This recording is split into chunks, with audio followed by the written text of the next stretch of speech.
my next story is a report from Axios that I found really interesting. So they're referring to a new study, which of course is a dirty word with us, but this one seems pretty interesting and definitely plausible. Published in the journal Nature, that finds that existing energy infrastructure, in particular power plants, um, that are that if you look at what their expected lifetime impact is, they're already that we have already invested in infrastructure that would put us over the emissions goals required to keep us at 1.5 degrees Celsius temperatures from going above 1.5 degrees Celsius above pre-industrial levels.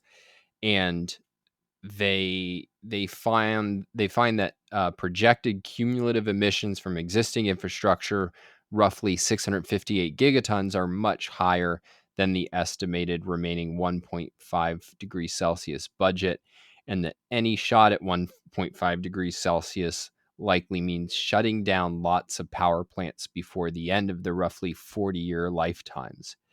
And um, I think it's important to really have clear in your mind what it means to shut down something like a power plant before the end of its economically useful time span.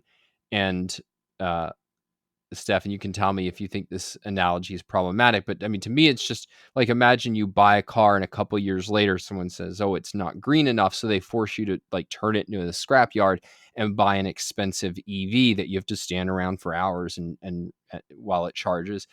And meanwhile, you're still paying off your old car that you can't use, and you don't get to benefit from those years where you could have driven without a car payment after you would have paid it off. And like, that is essentially the ideal situation for the Greens, is that we're in that state of paying monumentally more money for than we otherwise would, because they would be horrified if we used the plants long enough to pay them off, let alone to the end of their useful lifespan, which is precisely what's ideal from a cost perspective. And so, like, there just needs to be real honesty about the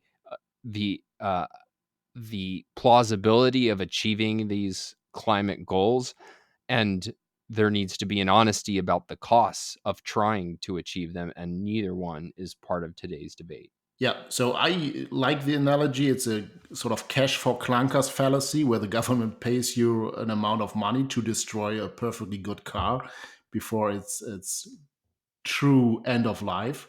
And then you sort of have produced cost to the economy, but because the government subsidized you don't care about that much. And yeah, so stranded assets, quote unquote, things that have to be retired before their real end of life, that sometimes happens if there's a true innovation, right? So there can be economically obsolete assets that are not yet worn out, so that they need to be replaced, right? So you sometimes have that, but in this case, of course, it would be a forced retire of primarily coal and natural gas power plants. And I would say the 40-year lifetime, that's not particularly optimistic. So with a nuclear power plant, you can have 60, 80 years of useful life. And, some large coal Most units. coal plants, most Yeah, coal yeah, yeah, plants are around 60 years. yeah. So large coal plants can have more than 40 years, of course, of useful life. So we have locked a lot in. And so all of this is based on, if the IPCC, not only the IPCC temperature models are correct, or the average of the models, we have to say, because the different model runs tell us different things. They just, in the IPCC reports, they just take this mean or the average of the model runs, and then they say they go with that because it's closer to the actual temperature record. And then you have to believe into the impact that this warming will have, and in the economic damage. And then you would have to compare that with, what would be the alternative if we let the coal power plants run for their useful life, right? So there's no careful analysis of this. It's just taking the carbon budget, quote unquote, and they have a wide margin. They have, like, I don't know, a 20% margin between the lower and upper limits, I believe, in the paper, something like that. And so this is questionable calculations, but it's difficult to ascribe motive to people. But I think a lot of the deep ecologists and the green believers, they truly would like to see a lot of economic damage from such policies. So if your goal is to actually decrease a human footprint on the planet, like the Paul Ehrlich types, saying we are over the carrying capacity, then you want economic hardship, because a growing economy is incompatible with less resource use and less impact.